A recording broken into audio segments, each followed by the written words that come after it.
Olá, sejam bem-vindos ao canal. Eu sou Marga Sanches e hoje trago para vocês a leitura do capítulo 4 do livro O Caibalion, estudo da filosofia hermética do Antigo Egito e da Grécia. Esse é um capítulo muito importante porque ele fala de Deus, do Criador do Universo, o Todo. Capítulo 4, o Todo. Sob as aparências do universo, do tempo e do espaço e da mobilidade, está sempre encoberta a realidade substancial, a verdade fundamental, o Caibalion. A substância é aquilo que se oculta debaixo de todas as manifestações exteriores, a essência, a realidade essencial, a coisa em si mesma, etc. Substancial é aquilo que existe atualmente, que é elemento essencial, que é real, etc. A realidade é o estado real, verdadeiro, permanente, duradouro, atual de um ente. Debaixo e dentro de todas as aparências ou manifestações exteriores, sempre houve uma realidade substancial. Esta é a lei. O homem, considerando o universo, de quem é simplesmente uma partícula, observa que tudo se transforma em matéria, em forças e em estados mentais. Ele conhece que nada é real, mas que, pelo contrário, tudo é móvel e condicional. Nada está parado, tudo nasce, cresce e morre.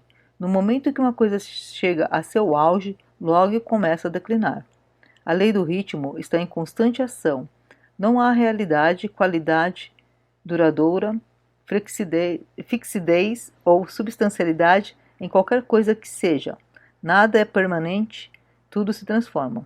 O homem que observa as leis do universo vê que todas as coisas evoluem de outras coisas e resolvem-se em outras. Vê uma constante ação e reação, um fluxo e refluxo, uma criação e destruição, o nascimento, o crescimento e a morte. Nada é permanente, tudo se transforma. Se esse homem for um pensador ativo, ele realizará todas essas coisas mudáveis, que serão, contudo, aparências ou manifestações exteriores da mesma força oculta, da mesma realidade substancial. Todos os pensadores de todos os países e todas as épocas compreenderam a necessidade de ser admitida a existência desta realidade substancial. Todas as filosofias dignas deste nome acham-se baseadas nessa opinião. Os homens deram a esta realidade substancial muitas denominações. Muitos designaram-na sob o termo divindade, sob diversos títulos.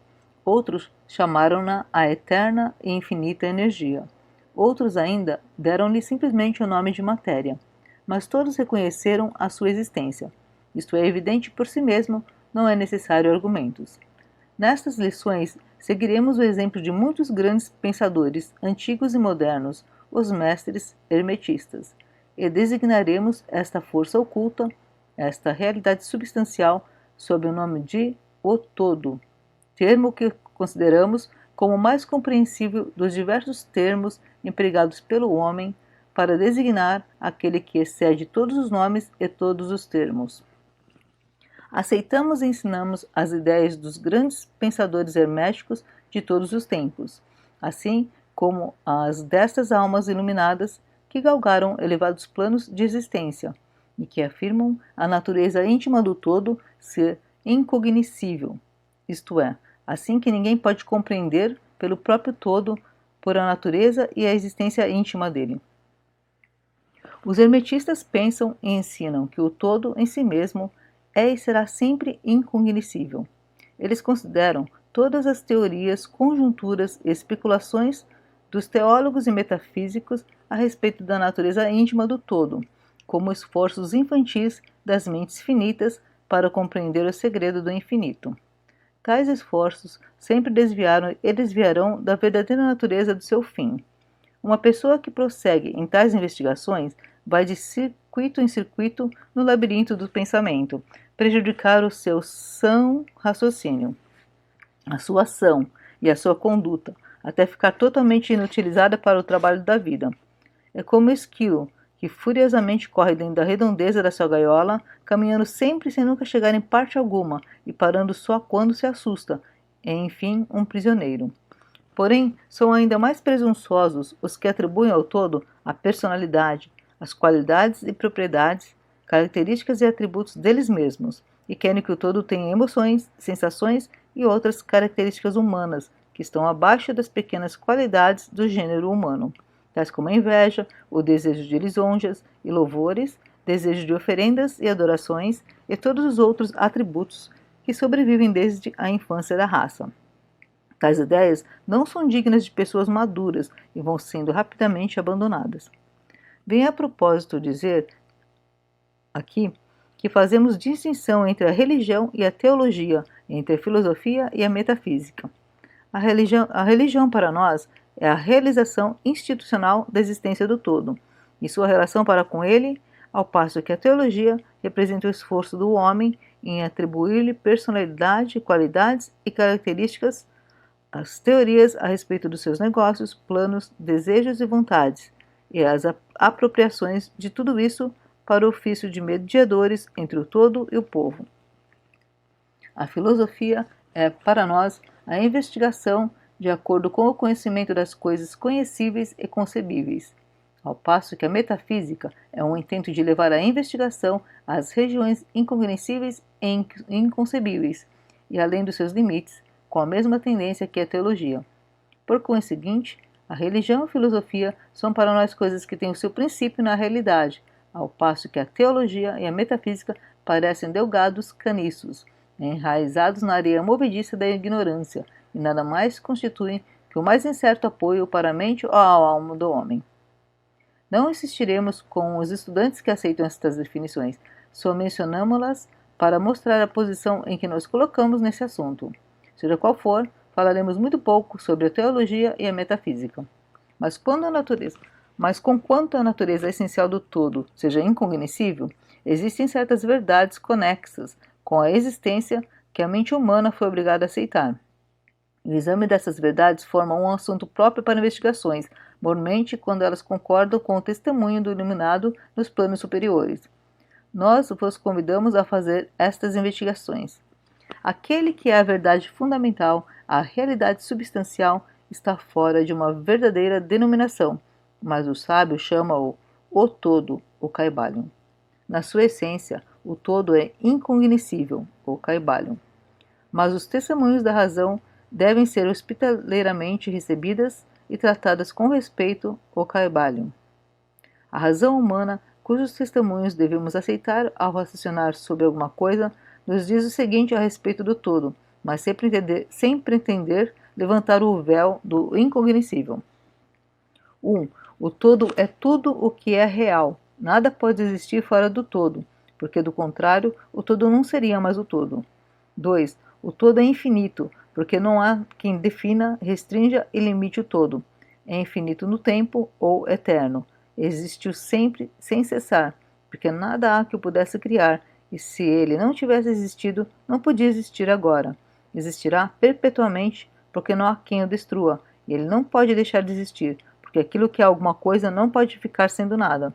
É infinito no espaço, está em toda parte, porque não há lugar fora do todo.